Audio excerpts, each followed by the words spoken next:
ventricles.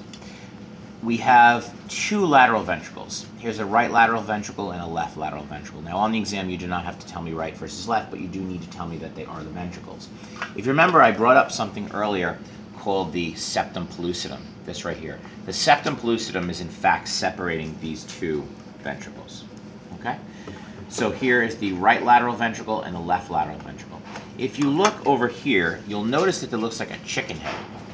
Okay, everybody see like it looks like the chicken head? That's called the third ventricle. So that one right there is called the third ventricle.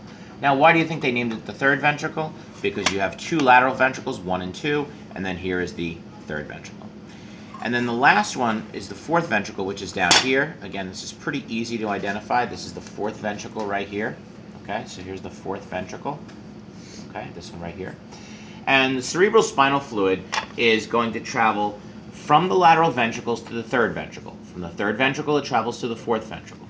From the fourth ventricle, it is then going to travel down the center of the spinal cord. It's going to travel down the center of the spinal cord in this little circular area right here called the central canal. It's going to travel down the central canal. It's going to end at the cauda equina, which is that horse's tail at the bottom of the spinal cord.